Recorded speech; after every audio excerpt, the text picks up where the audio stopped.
যে মানুষটা আপনার ছোটখাটো আঘাতে রাগ করত, মান অভিমান করত, সেই মানুষটা হঠাৎই যদি রাগ অভিমান করা বন্ধ করে দেয়, যে মানুষটা আপনার সঙ্গে কথা না বলে থাকতে পারত না, সেই মানুষটা হঠাৎই যদি নীরব হয়ে যায়, যে মানুষটা আপনার সঙ্গে সময় কাটানোর জন্যে আকুল হয়ে থাকতো, সেই মানুষটা হঠাৎই যদি ব্যস্ত হয়ে যায়, তাহলে জানবেন আপনার অবহেলা আর গুরুত্বহীনতা তাকে বদলে যেতে বাধ্য করেছে।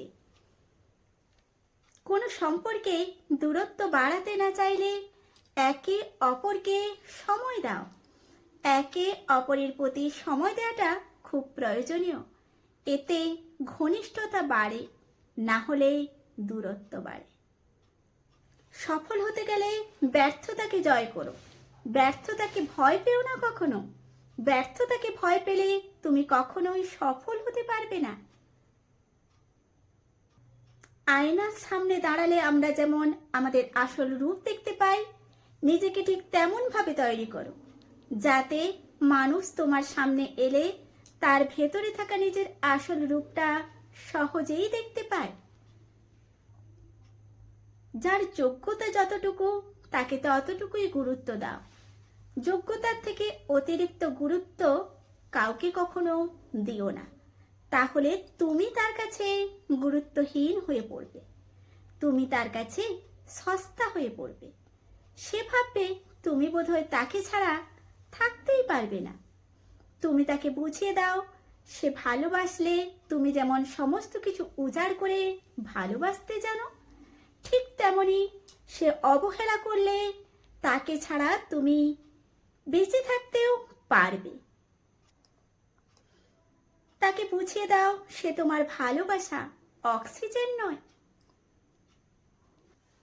একটি ছেলে যখন একটি মেয়েকে সত্যিকারের ভালোবাসে, তাহলে সে হাজারো সৌন্দর্যের ভিড়েও সেই মেয়েটিকেই চাইবে, সেই মেয়েটিকেই পাওয়ার জন্যে আকুল হয়ে থাকবে। আর একটি মেয়ে যখন একটি ছেলেকে সত্যিকারের ভালোবাসবে, তাহলে সে সেই ছেলেটিকে পাওয়ার জন্যে নিজের পরিবারের বিরুদ্ধে যেতেও দ্বিধাবোধ করবে না।